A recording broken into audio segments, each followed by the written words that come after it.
Maintenant, abordons le Deep State américain, l'État profond, l'État dans l'État, ça faisait longtemps qu'on n'en parlait plus.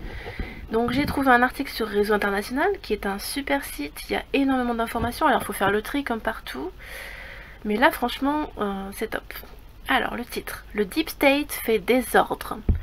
Nous n'avons certainement jamais douté de la notion de Deep State, état profond, dont nous avons d'ailleurs exploré le concept d'une façon générale pour exposer notre appréciation selon laquelle il peut aussi bien représenter une structure légitime de continuité des intérêts de l'État et donc de la nation, du souverainisme, face aux incertitudes d'un pouvoir soumis aux aléas de la confrontation politique que suppose le fonctionnement de la démocratie.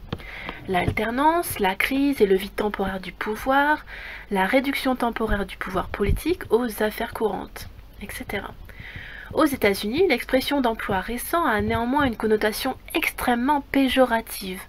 Ce n'est pas une structure légitime, mais bien un gouvernement, un pouvoir caché et souterrain qui répond à des intérêts particuliers et illégitimes, et qui manipule le gouvernement ou le pouvoir légitime.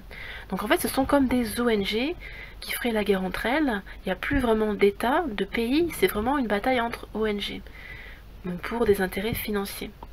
Dans le cas de Trump, la thèse générale à son arrivée au pouvoir est que son inexpérience, entre guillemets, inexpérience politique, son caractère fantasque et sa psychologie incertaine, son absence d'appareil politique, l'hostilité des pouvoirs divers dont la bureaucratie et les intérêts particuliers d'où émane le Deep State allaient tous ensemble aussitôt en faire un pantin totalement soumis à ce même Deep State. Suivez mon regard en France. Le moins qu'on puisse dire est que plusieurs épisodes ont largement mis en question cette thèse.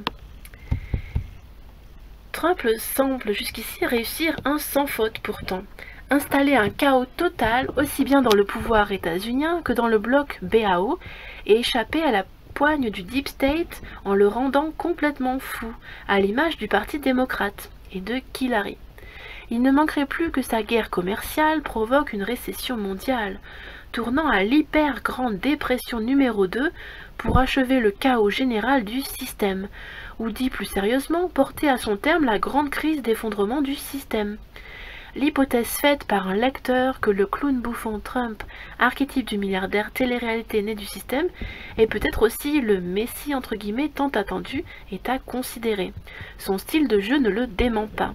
Alors habituellement je ne parle jamais de mes opinions, je ne veux certainement pas orienter politiquement mes vidéos, je trouve que c'est trop dommage.